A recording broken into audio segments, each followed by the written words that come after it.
On Sunday morning, while church bells rang in the villages alongshore, the world and its mistress returned to Gatsby's house and twinkled hilariously on his lawn. "He's a bootlegger," said the young ladies, moving somewhere between his cocktails and his flowers. "One time he killed a man who had found out that he was nephew to von Hindenburg and second cousin to the devil. Reach me a rose, honey, and pour me a last drop into that there crystal glass. Once I wrote down on the empty spaces of a timetable the names of those who came to Gatsby's house that summer. It is an old timetable now, disintegrating at its folds, and headed, this schedule in effect July 5, 1922. But I can still read the gray names, and they will give you a better impression than my generalities of those who accepted Gatsby's hospitality and paid him the subtle tribute of knowing nothing whatever about him. From East Egg, then, came the Chester Beckers and the Leaches, and a man named Bunsen, whom I knew at Yale, and Dr. Webster Civet, who was drowned last summer up in Maine. And the Hornbeams and the Willie Voltaires, and a whole clan named Blackbuck, who always gathered in a corner and flipped up their noses like goats at whosoever came near. And the Ismays and the Christies, or rather Hubert Auerbach and Mr. Christie's wife, and Edgar Beaver, whose hair, they say, turned cotton white one winter afternoon for no good reason at all. Clarence Endive was from East Egg, as I remember. He came only once, in white knickerbockers, and had a fight with a bum named Eddie in the garden. From farther out on the island came the Cheadles and the O.R.P. Schraders, and the Stonewall Jackson Abrams of Georgia, and the Fishguards and the Ripley Snells. Snell was there 3 days before he went to the penitentiary, so drunk out on the gravel drive that Mrs. Ulysses Sweat's automobile ran over his right hand. The Danceys came, too, and S.B. Whitebait, who was well over 60, and Maurice Flink, and the Hammerheads, and Beluga the tobacco importer, and Beluga's girls. From West Egg came the Poles and the Mulreadys and Cecil Roebuck and Cecil Schoen and Gulick the state senator and Newton Orchid, who controlled films par excellence, and Eckhost and Clyde Cohen and Don S. Schwartz, the son, and Arthur McCarty, all connected with the movies in one way or another. And the Catlips and the Bembergs and G. Earl Muldoon, brother to that Muldoon who afterward strangled his wife. De Fontano the promoter came there, and Ed LeGros and James B. Rotgut. Ferret and the De Jongs and Ernest Lilly, they came to gamble, and when Ferret wandered into the garden it meant he was cleaned out and Associated Traction would have to fluctuate profitably next day. A man named Klipspringer was there so often and so long that he became known as the Boarder. I doubt if he had any other home. Of theatrical people there were Gus Weyes and Horace Odenaven and Lester Meyer and George Duckweed and Francis Bull. Also from New York were the Cromes and the Backhissens and the Denekers and Russell Betty and the Corrigans and the Kellehers and the Dewars and the Scullys and S. W.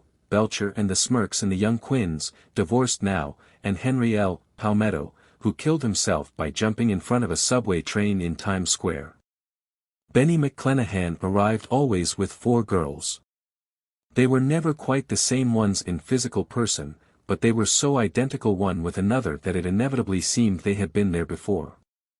I have forgotten their names, Jacqueline, I think, or else Consuela, or Gloria or Judy or June, and their last names were either the melodious names of flowers and months or the sterner ones of the great American capitalists whose cousins, if pressed, they would confess themselves to be. In addition to all these I can remember that Faustina O'Brien came there at least once and the Baedeker girls and young Brewer, who had his nose shot off in the war, and Mr. Albrechtsberger and Miss Hogg, his fiancée, and Ardita Fitzpeters and Mr. P. Jewett, once head of the American Legion, and Miss Claudia Hip, with a man reputed to be her chauffeur, and a prince of something, whom we called Duke, and whose name, if I ever knew it, I have forgotten. All these people came to Gatsby's house in the summer. At 9 o'clock, one morning late in July, Gatsby's gorgeous car lurched up the rocky drive to my door and gave out a burst of melody from its 3-noted horn. It was the first time he had called on me, though I had gone to 2 of his parties, mounted in his hydroplane, and, at his urgent invitation, made frequent use of his beach. "Good morning, old sport. You're having lunch with me today and I thought we'd ride up together." He was balancing himself on the dashboard of his car with that resourcefulness of movement that is so peculiarly American, that comes, I suppose, with the absence of lifting work or rigid sitting in youth and, even more, with the formless grace of our nervous, sporadic games. This quality was continually breaking through his punctilious manner in the shape of restlessness. He was never quite still, there was always a tapping foot somewhere or the impatient opening and closing of a hand. He saw me looking with admiration at his car. "It's pretty, isn't it, old sport?" He jumped off to give me a better view. "Haven't you ever seen it before?" I'd seen it. Everybody had seen it. It was a rich cream color, bright with nickel, swollen here and there in its monstrous length with triumphant hat boxes and supper boxes and toolboxes, and terraced with a labyrinth of wind shields that mirrored a dozen suns. Sitting down behind many layers of glass in a sort of green leather conservatory, we started to town. I had talked with him perhaps half a dozen times in the past month and found, to my disappointment, that he had little to say, so my first impression, that he was a person of some undefined consequence, had gradually faded and he had become simply the proprietor of an elaborate roadhouse next door. And then came that disconcerting ride. We hadn't reached West Egg Village before Gatsby began leaving his elegant sentences unfinished and slapping himself indecisively on the knee of his caramel-colored suit. "Look here, old sport," he broke out surprisingly. "What's your opinion of me, anyhow?" A little overwhelmed, I began the generalized evasions which that question deserves. "Well, I'm going to tell you something about my life," he interrupted. "I don't want you to get a wrong idea of me from all these stories you hear." So he was aware of the bizarre accusations that flavored conversation in his halls. "I'll tell you God's truth." His right hand suddenly ordered divine retribution to stand by. "I am the son of some wealthy people in the Middle West, all dead now. I was brought up in America but educated at Oxford, because all my ancestors have been educated there for many years. It is a family tradition." He looked at me sideways, and I knew why Jordan Baker had believed he was lying. He hurried the phrase "educated at Oxford," or swallowed it, or choked on it, as though it had bothered him before. And with this doubt, his whole statement fell to pieces, and I wondered if there wasn't something a little sinister about him, after all. "What part of the Middle West?" I inquired casually. "San Francisco." "I see. My family all died and I came into a good deal of money." His voice was solemn, as if the memory of that sudden extinction of a clan still haunted him. For a moment I suspected that he was pulling my leg, but a glance at him convinced me otherwise. "After that I lived like a young Raja in all the capitals of Europe, Paris, Venice, Rome, collecting jewels, chiefly rubies, hunting big game, painting a little, things for myself only, and trying to forget something very sad that had happened to me long ago." With an effort I managed to restrain my incredulous laughter. The very phrases were worn so threadbare that they evoked no image except that of a turbaned character leaking sawdust at every pore as he pursued a tiger through the Bois de Boulogne. "Then came the war, old sport. It was a great relief, and I tried very hard to die, but I seemed to bear an enchanted life. I accepted a commission as first lieutenant when it began. In the Argonne forest I took 2 machine-gun detachments so far forward that there was a half-mile gap on either side of us where the infantry couldn't advance. We stayed there 2 days and 2 nights, 130 men with 16 Lewis guns, and when the infantry came up at last they found the insignia of 3 German divisions among the piles of dead. I was promoted to be a major, and every Allied government gave me a decoration, even Montenegro, little Montenegro down on the Adriatic Sea. Little Montenegro. He lifted up the words and nodded at them, with his smile. The smile comprehended Montenegro's troubled history and sympathized with the brave struggles of the Montenegrin people. It appreciated fully the chain of national circumstances which had elicited this tribute from Montenegro's warm little heart. My incredulity was submerged in fascination now. It was like skimming hastily through a dozen magazines. He reached in his pocket, and a piece of metal, slung on a ribbon, fell into my palm. "That's the one from Montenegro. To my astonishment, the thing had an authentic look. Ordere di Danilo, ran the circular legend, Montenegro, Nicholas Rex. Turn it. Major J. Gatsby, I read, for valor extraordinary. Here's another thing I always carry. A souvenir of Oxford days. It was taken in Trinity Quad. The man on my left is now the Earl of Dorchester. It was a photograph of half a dozen young men in blazers loafing in an archway through which were visible a host of spires. There was Gatsby, looking a little, not much, younger, with a cricket bat in his hand. Then it was all true. I saw the skins of tigers flaming in his palace on the Grand Canal. I saw him opening a chest of rubies to ease, with their crimson-lighted depths, the gnawings of his broken heart. I'm going to make a big request of you today, he said, pocketing his souvenirs with satisfaction, so I thought you ought to know something about me. I didn't want you to think I was just some nobody. You see, I usually find myself among strangers because I drift here and there trying to forget the sad thing that happened to me. He hesitated. You'll hear about it this afternoon. At lunch? No, this afternoon. I happen to find out that you're taking Miss Baker to tea. Do you mean you're in love with Miss Baker? No, old sport, I'm not. But Miss Baker has kindly consented to speak to you about this matter. I hadn't the faintest idea what this matter was, but I was more annoyed than interested. I hadn't asked Jordan to tea in order to discuss Mr. J. Gatsby. I was sure the request would be something utterly fantastic, and for a moment I was sorry I'd ever set foot upon his overpopulated lawn. He wouldn't say another word. His correctness grew on him as we neared the city. We passed Port Roosevelt, where there was a glimpse of red-belted ocean-going ships, and sped along a cobbled slum lined with the dark, undeserted saloons of the faded gilt 1900s. Then the Valley of Ashes opened out on both sides of us, and I had a glimpse of Mrs. Wilson straining at the garage pump with panting vitality as we went by. With fenders spread like wings we scattered light through half Long Island City, only half, for as we twisted among the pillars of the elevated I heard the familiar jug, spat, of a motorcycle, and a frantic policeman rode alongside.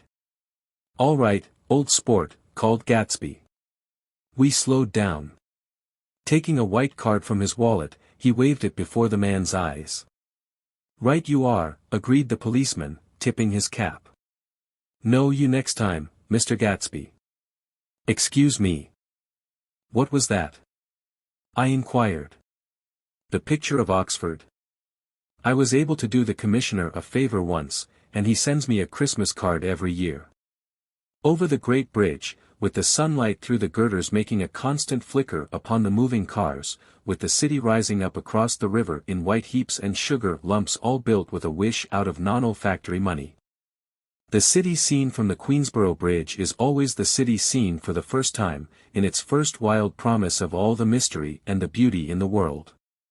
A dead man passed us in a hearse heaped with blooms, followed by 2 carriages with drawn blinds, and by more cheerful carriages for friends. The friends looked out at us with the tragic eyes and short upper lips of southeastern Europe, and I was glad that the sight of Gatsby's splendid car was included in their somber holiday. As we crossed Blackwell's Island a limousine passed us, driven by a white chauffeur, in which sat 3 modish Negroes, 2 bucks, and a girl.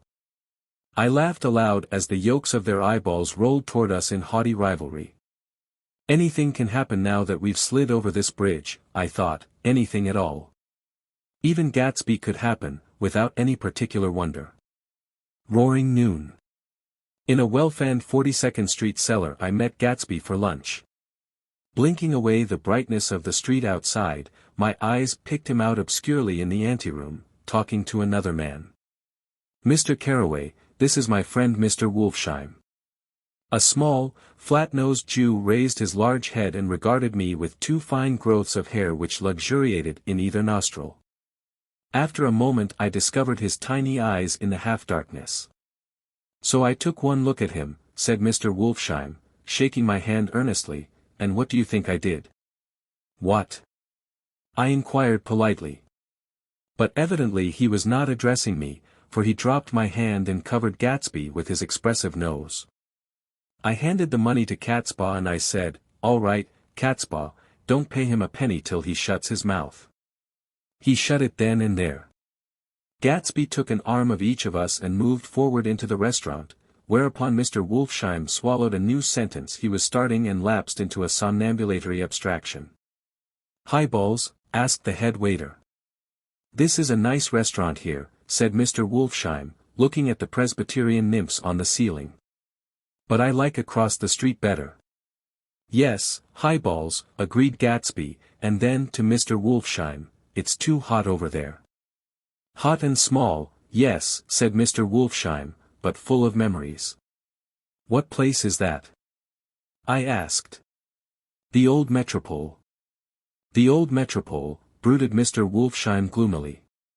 "Filled with faces dead and gone. Filled with friends gone now forever. I can't forget so long as I live the night they shot Rosie Rosenthal there. It was 6 of us at the table, and Rosie had eat and drunk a lot all evening. When it was almost morning the waiter came up to him with a funny look and says somebody wants to speak to him outside. 'All right,' says Rosie, and begins to get up, and I pulled him down in his chair. 'Let the bastards come in here if they want you, Rosie, but don't you, so help me, move outside this room.' It was 4 o'clock in the morning then, and if we'd have raised the blinds we'd have seen daylight." "Did he go?"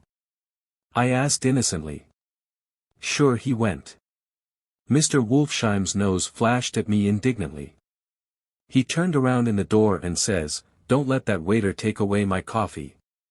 Then he went out on the sidewalk, and they shot him 3 times in his full belly and drove away. 4 of them were electrocuted, I said, remembering. 5, with Becker. His nostrils turned to me in an interested way. "I understand you're looking for a business connection." The juxtaposition of these 2 remarks was startling. Gatsby answered for me. "Oh, no," he exclaimed, "this isn't the man." "No."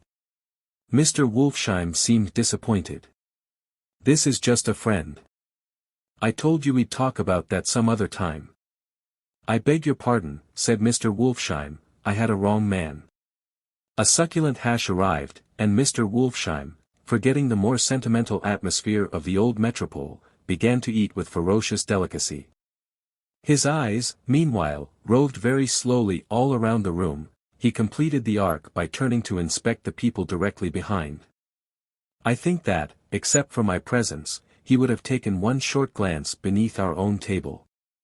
"Look here, old sport," said Gatsby, leaning toward me, "I'm afraid I made you a little angry this morning in the car." There was the smile again, but this time I held out against it. "I don't like mysteries," I answered. "And I don't understand why you won't come out frankly and tell me what you want. Why has it all got to come through Miss Baker?" "Oh, it's nothing underhand," he assured me. "Miss Baker's a great sportswoman, you know, and she'd never do anything that wasn't all right." Suddenly he looked at his watch, jumped up, and hurried from the room, leaving me with Mr. Wolfsheim at the table. "He has to telephone," said Mr. Wolfsheim, following him with his eyes. "Fine fellow, isn't he? Handsome to look at and a perfect gentleman." "Yes. He's an Oxford man." "Oh. He went to Oxford College in England." "You know Oxford College?" "I've heard of it. It's one of the most famous colleges in the world." "Have you known Gatsby for a long time?" I inquired. "Several years," he answered in a gratified way. "I made the pleasure of his acquaintance just after the war. But I knew I had discovered a man of fine breeding after I talked with him an hour. I said to myself, there's the kind of man you'd like to take home and introduce to your mother and sister. He paused. "I see you're looking at my cuff buttons." I hadn't been looking at them, but I did now. They were composed of oddly familiar pieces of ivory. "Finest specimens of human molars," he informed me. "Well." I inspected them. "That's a very interesting idea." "Yeah." He flipped his sleeves up under his coat. "Yeah, Gatsby's very careful about women. He would never so much as look at a friend's wife." When the subject of this instinctive trust returned to the table and sat down, Mr. Wolfsheim drank his coffee with a jerk and got to his feet. "I have enjoyed my lunch," he said, "and I'm going to run off from you two young men before I outstay my welcome." "Don't hurry, Meyer," said Gatsby, without enthusiasm. Mr. Wolfsheim raised his hand in a sort of benediction. "You're very polite, but I belong to another generation," he announced solemnly. "You sit here and discuss your sports and your young ladies and your—" He supplied an imaginary noun with another wave of his hand. "As for me, I am 50 years old, and I won't impose myself on you any longer." As he shook hands and turned away, his tragic nose was trembling. I wondered if I had said anything to offend him. "He becomes very sentimental sometimes," explained Gatsby. "This is one of his sentimental days. He's quite a character around New York, a denizen of Broadway." "Who is he, anyhow, an actor?" "No." "A dentist?" "Meyer Wolfsheim?" "No, he's a gambler." Gatsby hesitated, then added coolly, "He's the man who fixed the World Series back in 1919. "Fixed the World Series?" I repeated. The idea staggered me. I remembered, of course, that the World Series had been fixed in 1919, but if I had thought of it at all I would have thought of it as a thing that merely happened, the end of some inevitable chain. It never occurred to me that one man could start to play with the faith of 50 million people, with the single-mindedness of a burglar blowing a safe. How did he happen to do that? I asked after a minute. He just saw the opportunity. Why isn't he in jail? They can't get him, old sport. He's a smart man. I insisted on paying the check. As the waiter brought my change I caught sight of Tom Buchanan across the crowded room.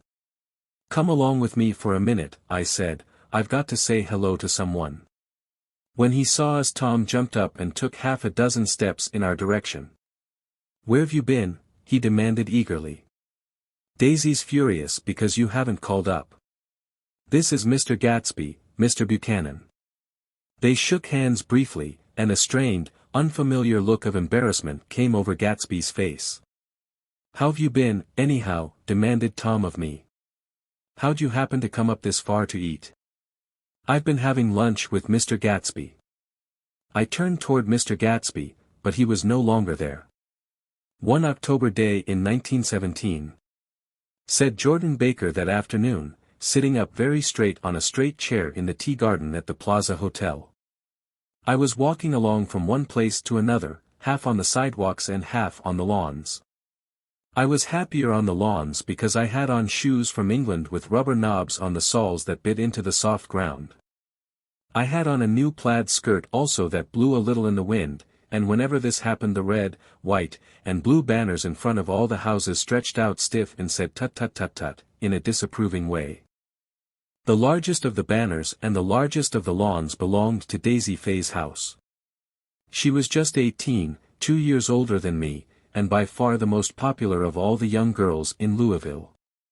She dressed in white, and had a little white roadster, and all day long the telephone rang in her house and excited young officers from Camp Taylor demanded the privilege of monopolizing her that night. Anyways, for an hour. When I came opposite her house that morning her white roadster was beside the curb, and she was sitting in it with a lieutenant I had never seen before. They were so engrossed in each other that she didn't see me until I was 5 feet away. "Hello, Jordan," she called unexpectedly. "Please come here." I was flattered that she wanted to speak to me, because of all the older girls I admired her most. She asked me if I was going to the Red Cross and make bandages. I was. Well, then, would I tell them that she couldn't come that day? The officer looked at Daisy while she was speaking, in a way that every young girl wants to be looked at sometime, and because it seemed romantic to me I have remembered the incident ever since. His name was J. Gatsby, and I didn't lay eyes on him again for over 4 years, even after I'd met him on Long Island I didn't realize it was the same man. That was 1917. By the next year I had a few beaux myself and I began to play in tournaments, so I didn't see Daisy very often. She went with a slightly older crowd, when she went with anyone at all. Wild rumors were circulating about her, how her mother had found her packing her bag one winter night to go to New York and say goodbye to a soldier who was going overseas. She was effectually prevented, but she wasn't on speaking terms with her family for several weeks. After that she didn't play around with the soldiers anymore, but only with a few flat-footed, short-sighted young men in town, who couldn't get into the army at all. By the next autumn she was gay again, gay as ever.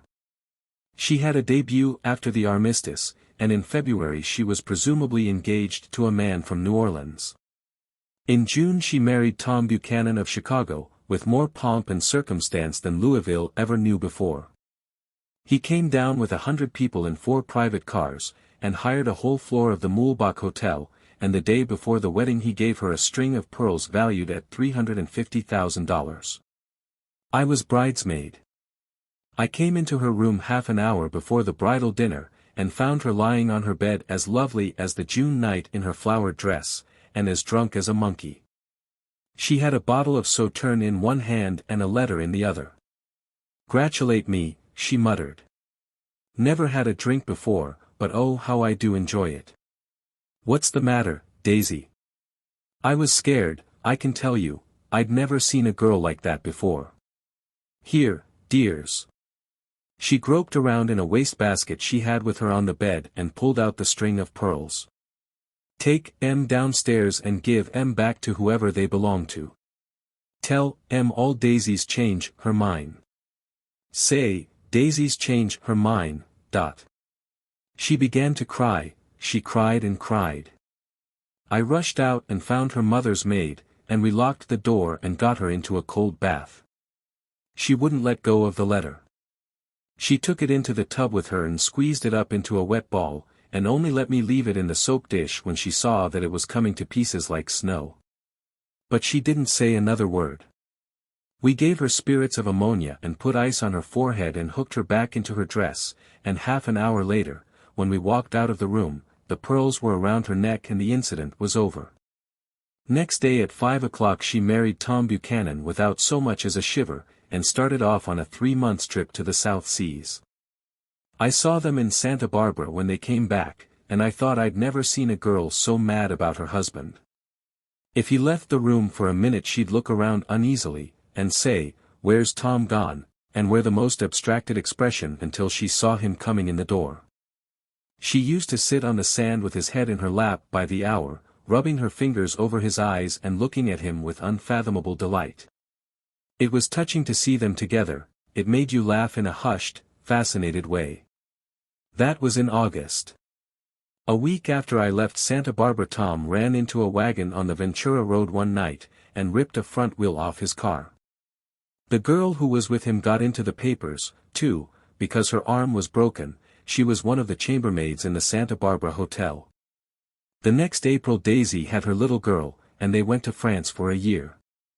I saw them one spring in Cannes, and later in Deauville, and then they came back to Chicago to settle down.